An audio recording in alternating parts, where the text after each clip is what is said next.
U.S. officials are grappling with how to respond to escalating attacks by Iran-backed proxy groups on U.S. troops and ships in the Red Sea without sparking a broader war in the Middle East. The U.S. has retaliated several times to the proxy group's attacks, striking militants and infrastructure in Iraq and Syria and shooting down missiles and drones launched by the Houthi rebels in Yemen.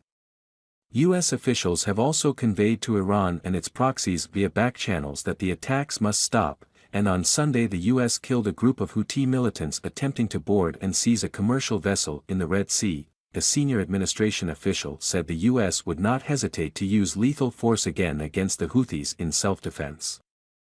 If that happened again, we would probably do the exact same thing, the official said, but the U.S. has been deeply reluctant to move beyond self-defense strikes and back-channel diplomacy, even as the Pentagon has drawn up various options for President Joe Biden to strike the Houthis inside Yemen should he choose that approach, officials told CNN. Since Israel launched its war against Hamas in Gaza following the terror group's October 7 attack, the U.S. has been scrambling behind the scenes to prevent a broader multi-country war from igniting. But the challenge has only increased with tensions skyrocketing this week following an Israeli strike on a Hamas leader in Lebanon and a major ISIS terror attack in Iran on top of the regular Iranian proxy attacks. We remain incredibly concerned, as we have been from the outset of this conflict, about the risk of the conflict spreading into other fronts, State Department spokesperson Matthew Miller told reporters on Wednesday.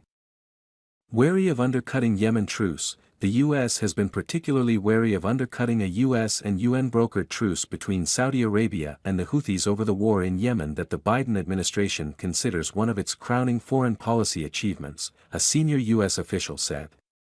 Some in the administration, moreover, believe the Houthis thrive at war and want to draw U.S. forces into a prolonged engagement.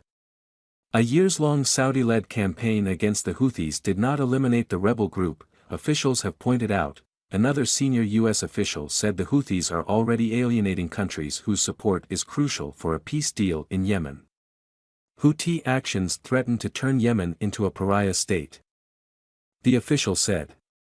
Yemeni civilians will suffer most from the international isolation that will result if attacks continue. If left unaddressed, however, the ongoing Houthi attacks on commercial shipping in the Red Sea could further ensnare global trade and undermine Biden's ability to sell a strong economy heading into the 2024 election. The risk of an Iranian response, while less likely, is also an ongoing concern, officials said. Iran deployed a warship to the southern Red Sea this week in an apparent show of support for the Houthis, just one day after the U.S. Navy killed the group of Houthi militants attempting to board and seize a commercial vessel. Iran has also been providing weapons and intelligence to the Houthis. CNN previously reported, even in Iraq, where the U.S. has been more willing to take direct action against Iranian militias who have targeted American troops, White House officials are mindful of how the actions will anger the Iraqi government. Several Iranian proxy groups in Iraq have political wings that have formed a governing coalition in Baghdad, adding to sensitivities about going after the militias.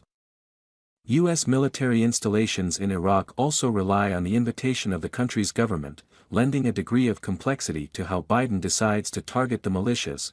Patience running thin. There are signs, though, that the U.S. and its allies' patience is wearing thin. Last month, Secretary of Defense Lloyd Austin announced a multinational security initiative, Operation Prosperity Guardian, to respond to the increased Houthi aggression in the Red Sea. On Wednesday, a senior U.S.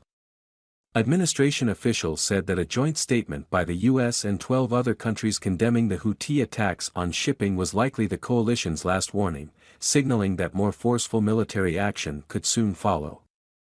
Action will be taken if the attacks continue, British Foreign Secretary David Cameron told reporters on Thursday, indicating that British ships would be used to stop the attacks if necessary. U.S. Secretary of State Antony Blinken, who departs for a trip to the Middle East on Thursday, will make it clear on all of his stops that the Houthi attacks are unacceptable, Miller said. It does not appear the Houthis have heeded the warnings. The rebels launched yet another attack on shipping on Thursday using an unmanned surface vessel, which traveled from Yemen into international shipping lanes clearly with the intent to do harm before detonating, said Vice Admiral Brad Cooper, the commander of U.S. Naval Forces Central Command. Cooper also said the Houthi attacks showed no signs of abating. Also on Thursday, the U.S. targeted and killed a pro-Iran militia commander in Baghdad, the second U.S. strike on Iranian proxies in Iraq in just over a week, despite the Iraqi government calling such strikes a violation of their sovereignty. Further underscoring the delicate balancing act the U.S. has been engaged in the region, U.S. officials did not condemn the apparent assassination by Israel of a senior Hamas leader in Lebanon, even as hostilities between Israel and the Lebanese militant group Hezbollah risked escalating even further over the killing. Privately, U.S. officials say the targeted killing mirrors how the U.S. targets terrorist leaders in drone strikes around the world, but the White House did dispatch a senior envoy, Amos Hochstein, to Israel on Thursday to try to calm tensions between Israel and Lebanon. Hochstein has been shuttling between the U.S. and Israel for months, working with the Israeli and Lebanese governments to try to reach a diplomatic solution to the violence and prevent the war from expanding to a new front on Israel's northern border.